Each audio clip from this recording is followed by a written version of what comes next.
Okay, so my bad. I had to go to work. Well, I'm at work right now, technically. I'm just recording this video like in between. But I figured I would make this as a way to talk about my journey with Santa Muerte and talk about how I got into Santa Muerte. Like I mentioned before, I'm now a devotee going on 6 years. I started when it was like 2019 when I had my daughter, so I think I was like 2021-ish.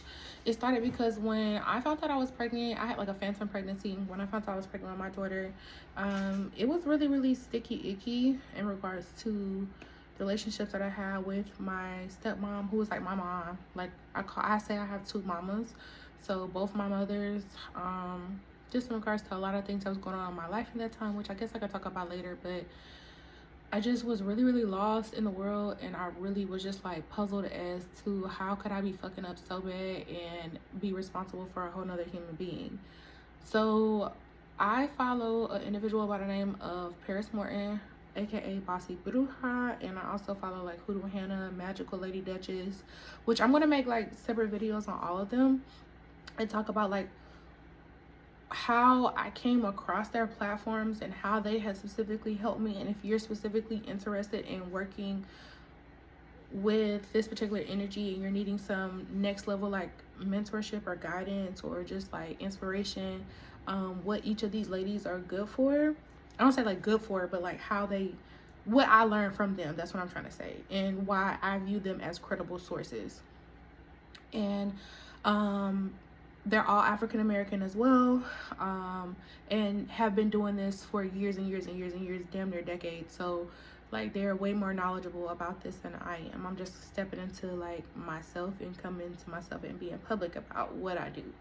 So when I first started, I never forget, like I was on the fence. And one with Bossy, she's such a creative. Like she's very big on literature. She's very big on books. Like she has her own in-home library, a pink fucking library, and I think it's so cute. But she's so into books, she's so into reading, and that really resonated with me because I love to read and I'm such a logical person. So having someone be able to base their beliefs off of something tangible made sense to me. And at the point in time in my life, I was really like I said, I was really lost in just like, I grew up Christian. My mom, my stepmom, she was a minister, and I keep God first in everything that I do, but I just always had additional questions, and there was just always this something quirky and different about me that my parents did not embrace. Where it's so crazy now that I have my daughter, like for instance, I didn't get to go trick-or-treating growing up, but it's so crazy because that's a standard for my daughter. And now my stepmom is like asking like, well, what is she dressing up as this year? Did she get enough candy? But like when I was growing up, like reading Harry Potter, I'll never forget, like she made me take my book back to the bookstore when I was in elementary school, 5th grade. When I got old enough to drive, and I never forget, like I bought this like thrifted cool ass like skull t-shirt from Goodwill, which I'll tie that story into another video about like signs that something is like reaching out to you. It just always, like liking skulls has always been innate to me. Everywhere I go and I travel, I even always like buy skulls. Like excuse me, I bought this from New Orleans, and I just love it. Like I don't know, I just always been fascinated by things like this, the underworld, mythologies, this and the third, but I just wasn't really able to embrace that. And so with Bossy, just seeing her curate these elaborate altars and be creative in her spell casting and base things off of findings in literature and reading, it just really, really resonated to me. So it just like it was like a snowball effect. So like saw Bossy, saw her altars, saw her work, and I was like, what is this? Okay, she's getting results from this. Okay, well, what is Mami Muerte? Like, what is La Niña Flaquita? There's literally a lady, I think her name is Niña Flaquita on Instagram. She's another practitioner as well, Santa Muerte devotee.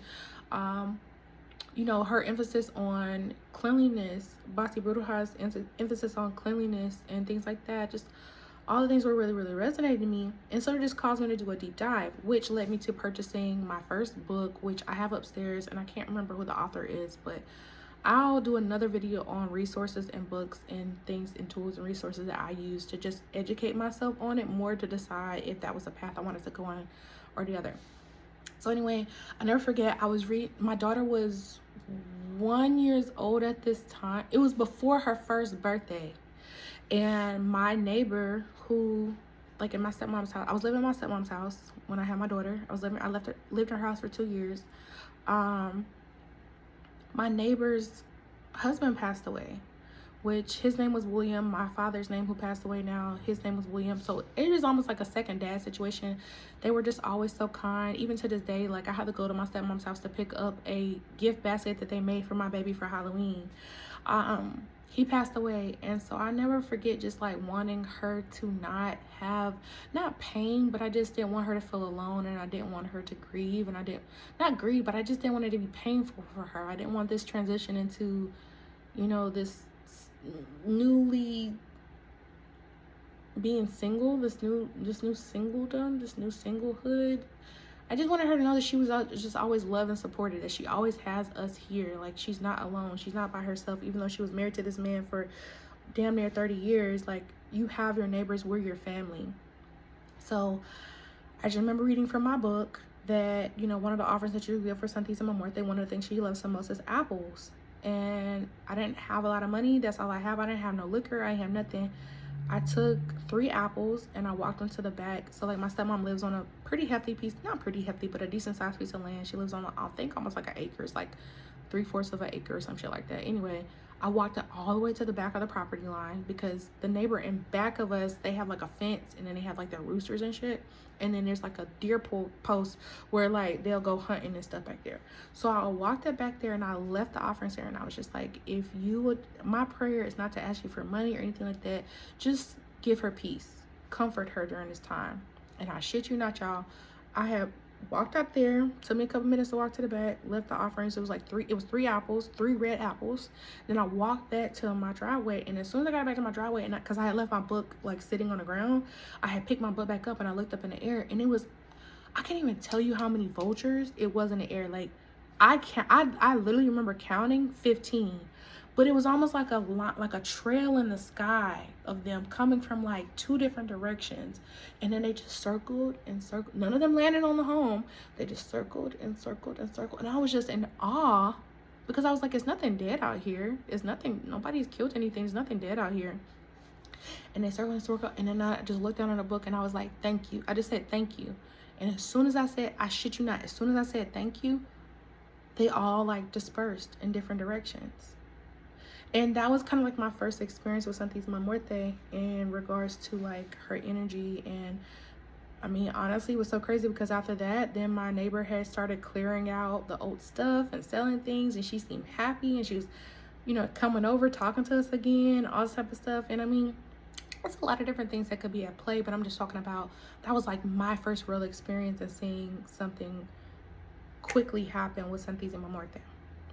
And of course, that evolved over the years, specifically in regards to healing my relationship with things that had been said during the awkward time, you know, with me being pregnant, kind of just some of the difficulties that I was having with my stepmom, my real mom, and just, I wanted to heal this mother wound in my family pertaining to women and matriarchs and stuff like that, and coming into being a new matriarch in my family. And that's just really what it's boiled down to time and time again. And I'm not gonna lie, I feel like another thing that people will try to say, especially, you know, to outsiders, quote unquote, is how strict she is, how she doesn't play. This is a lifelong commitment, this, that, and a third. I view her thoroughly as like a mother. It's like, no matter what you do, you know that your mama always got your back. But do you have moments where your mom is disappointed in you? Absolutely. And there's been time and time again, even recently, even today, like, I know that I have disappointed mommy with not maintaining my altars, with not coming to her, with not talking to her. And if anything, she's, I don't say easy to work with, but like, it's just not, it's the subtle nuances, and it's just like the quiet support. She's just always been a protector, always been protective of my daughter, her health, her safety, her security, her mind. And that's always been my biggest prayer more than anything. I'm just now getting into heavy money magic or heavy abundance magic or heavy glamour magic and things like that. Like, I'm starting to explore those type of things more in depth now, broadening my horizons 6 years later. But my thing has always been a premise of basis of protection and peace and comfort and shelter, you know. And that's what she's really involved in for me. And I think for African American women specifically, why that's so important is because I see more often than not that it's almost as if like African American men and women are like opposing each other, or we're like in this like awkward clash of just like not being able to be cohesive and being on the same page.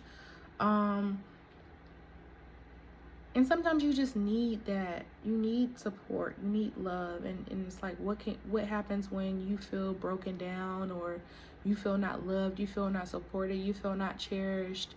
That's what this energy has been for me, especially as a single mom. There's been so many times where I have been at the altar and I just had to like lay my heart out, and she's just been nothing but loving and accepting, even though I might not have been, you know, on top of my offerings as much or cleaning the water as much. It's never been a time where I have just come from the heart, either in anger, frustration, pain, grief, love, happiness, ecstatic, like, you know, just being excited about something, that I have not felt her presence. So that's just a little bit backstory of like my initial story of how I got into her. It was through Bossy, and then eventually it was through observing Bossy. It wasn't like a Bossy hit me up and was like, oh, this is how you do it. It was through like seeing her faith in work, seeing her practice in work, and then also getting to know like Hoodoo Hannah and like Magical Lady Duchess like online, seeing them and just being like, okay, so this isn't just for like Latinos, this is something that I can explore too, because this resonates with me. Because I've always had like a knack for like, I wanted to be a mortician, or even when I was in high school, you know, people would hate anatomy and physiology, they would hate having to dissect stuff, and I'd be like, no, I'm actually really, really interested in this, just the other side, the other things. And people want to demonize that or view you as weird or whatever, but it's the inevitable.